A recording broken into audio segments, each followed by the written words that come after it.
BelAhdan, the show that brings the other side of Arab American to your living room. Last night we attended an event was sponsored by J Street, and Keith Ellison brought a Palestinian and an Israelis to tell their story. I think it was called Hopeful Narratives, and somebody tells their own personal story and bring peace as a concept through those stories. And it was ironic that the Israeli story, he was in the army and he was checking and he got hit by a Palestinian on the head and went to the hospital. And that really made him to think we need to change. But you look at the Palestinian story, here is a guy that went home, he found 3 of his daughters slaughtered by an air strike by the Israelis. So even of the offset of the whole narrative is no proportion of how the Palestinian story is and how the Israeli story. And that really is how the two stories are been told together. We have here 2 guests talking about breaking the bond, talking about the bond that imprisoned Gaza for so long. And we have here Sylvia Schwarz, and she is an engineer by profession, but she is a member of the International Anti-Zionist Network. We also have Sherry, is as a PhD student of University of Minnesota, but both of them are member of Minnesota Break the Bonds. Welcome to BelAhdan. Welcome to Hanshir. It's very nice to come here. And I think both of you have different backgrounds, and tell us a little bit about your backgrounds and how do you both met? Well, we met with Minnesota Break the Bonds campaign, and that's a campaign that started a couple of years ago with 3 goals, and the goals are to follow the 2005 Palestinian civil society call to boycott, divest, and sanction Israel. And the second goal is to get Minnesota to divest from the 2 Israel bonds that it holds. And the third goal, and maybe the most important, is to educate Minnesotans. This was a campaign that started, as I said, a couple of years ago, and that's how Shri and I met.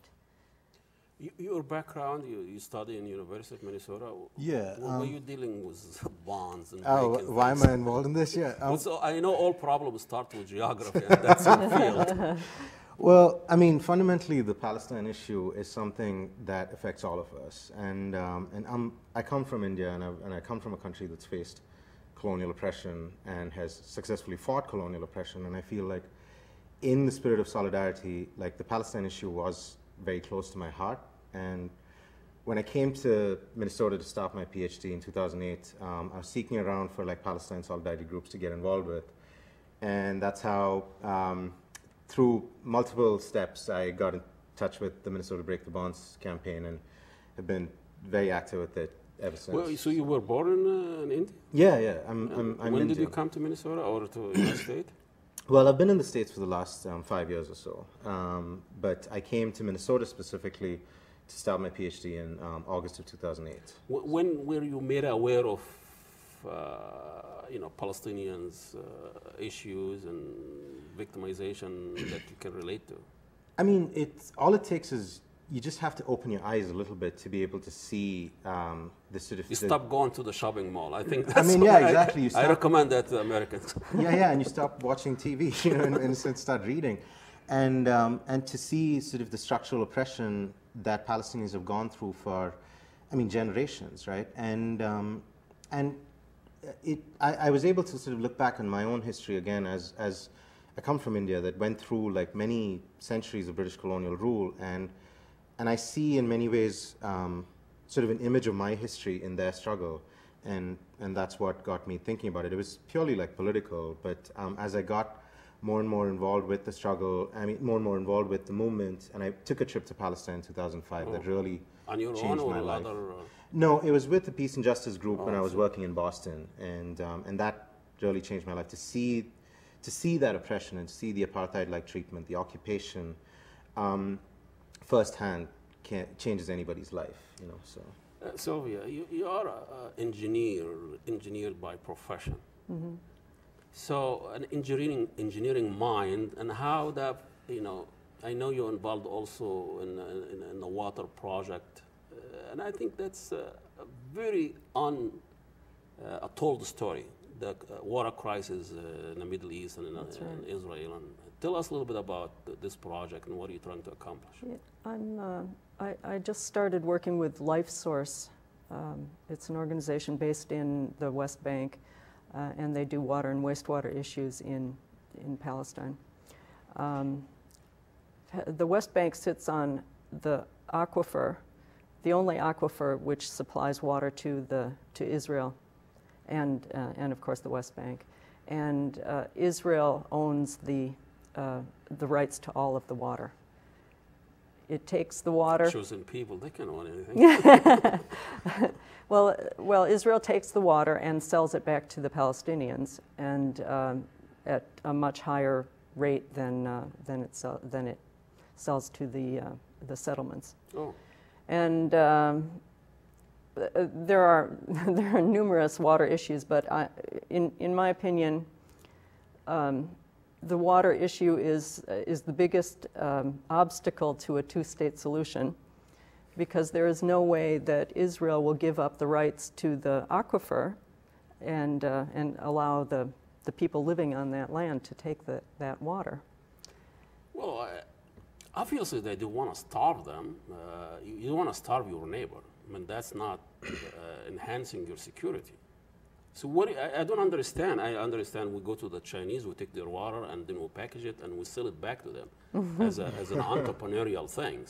Is that the case, or this is a strategic, there is a strategic decision beyond controlling the water and starving your neighbors? Israel has been in a process of ethnically cleansing the Palestinians since before the state of Israel began. And I don't think it would. I don't think it would upset any Israelis if the Palestinians moved away because they couldn't get water. Help me to understand, because your background also, you're Jewish, you reside as Jewish, yeah. And you also have parents, or they are Holocaust survival. That's right. Help our audience to understand, with that background and your activities to expose what Israel is doing. I think some of the Americans find it hard to kind of relate to this. I think most Americans and most Jews feel strongly about human rights, and there would be there's no conflict there to say that you believe in human rights. But for many years, the way that the way Israel came into being was hidden from the rest of the world. I didn't start knowing very much about it until the late 80s and 90s, when I started reading, and it became clear that massive ethnic cleansing and atrocities had been committed, and that they were committed for my benefit. And on top of that, because the I don't know, the state of Israel or the propaganda machine, or actually it's because they're the victors and so they can tell the history. Mm-hmm.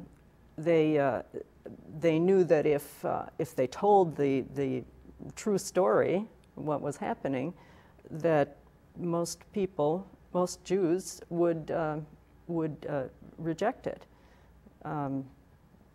It's interesting that the issue is really people are not aware, or they don't want to be aware, or they're ignoring the facts. Absolutely. Yeah. The people in the United States are completely unaware of what's going on in Israel-Palestine. In a global, we are one nation under Google. Google Palestine and everything. That's true. How the story of the Palestine conflict, when you were growing up in India, how is it told there? Because India has a problem also with Pakistan, Kashmir. Does it really have an effect? How the Indians read it, or